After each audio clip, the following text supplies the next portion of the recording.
Selamat siang semuanya. Kita berada di bulan Rosario. Di Bugak dan di Jombang ada doa Rosario. Di Bugak kapan? Di rumah masing-masing. Tapi betul atau tidak bahwa di rumah masing-masing berdoa Rosario? Yang di Subang diadakannya kapan? Malam keliling dari rumah ke rumah. Bukan dari kebun ke kebun ya. Mudah-mudahan yang saya sampaikan siang hari ini menyemangati kita tentang berdoa Rosario, sehingga kalau sudah melakukan setiap hari semakin disemangati, kalau belang pentong kita semakin bersemangat. Ada kegembalaan gereja namanya Rosarium Virginis Mariae. Di sana dikatakan bahwa doa Rosario itu adalah doa dari keluarga untuk keluarga. Kalau doa Rosario itu didoakan bersama di keluarga, itu manfaatnya banyak. Sejarah sudah menunjukkan, kita percaya saja. Dan kalau kita berdoa Rosario itu juga nggak lama. Yang tadi senyum-senyum, yang artinya belang bentong atau jarang-jarang harus mikir. Kalau orang Katolik meninggal biasanya tangannya memegang Rosario ya, tapi nggak muter kan? Nggak muter.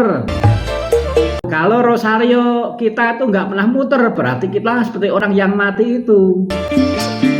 Mengapa nggak muter? Karena nggak pernah digunakan. Mengapa kok orang itu seperti itu? Mengapa kok keluarga itu seperti itu?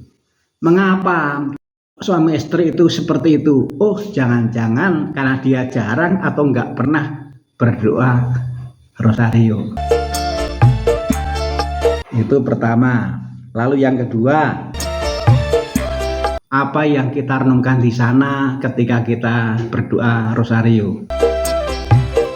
Kalau bisa diadakan di Bugak seperti sekarang ini, maka untuk sampai ke sini orang Subang Kencana naik, nanti pulangnya turun.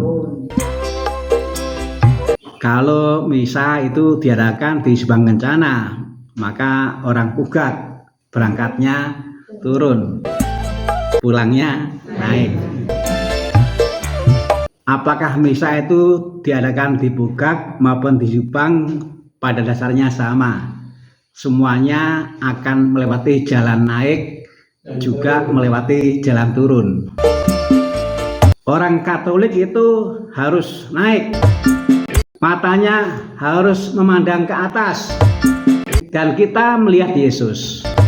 Yesus itu makhluk yang di atas, tapi ternyata dia mau menjalani sebagai sosok yang turun, yang rendah hati.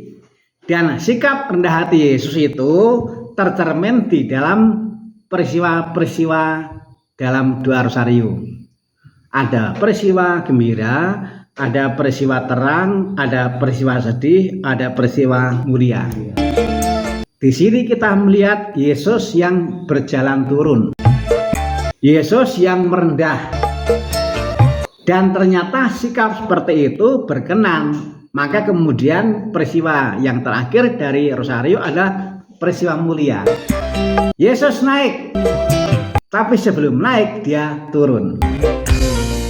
Jadi ada jalan ke bawah, ada jalan ke atas, ada jalan turun, ada jalan naik.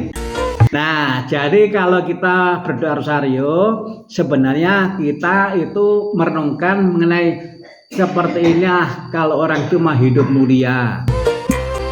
Ketika kita berdoa Rosario, kita merenungkan yang dijalani oleh Yesus. Ada turun, ada naik, ada merendah supaya bisa mulia.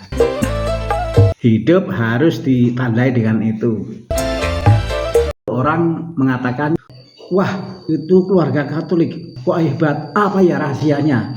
Wah itu suami istri, kok seperti itu, hebat, apa ya rahasianya? Ternyata rahasianya sederhana. Karena tekun berdoa rosario dan dia juga memahami betul apa sih sebenarnya yang ditimba dari doa rosario.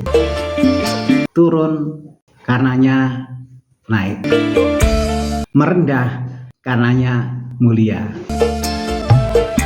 Kita bisa bayangkan kalau hidup nggak ditandai dengan sikap rendah hati, nggak akan mulia, nggak akan mulia. Kalau berkeluarga nggak dijalani dengan semangat rendah hati, nggak akan mulia. Sudah jelas, mulia hanya bisa diraih kalau orang mau merendah. Tak terkecuali merendah itu berarti mendengarkan dan merenungkan betul sabda Tuhan.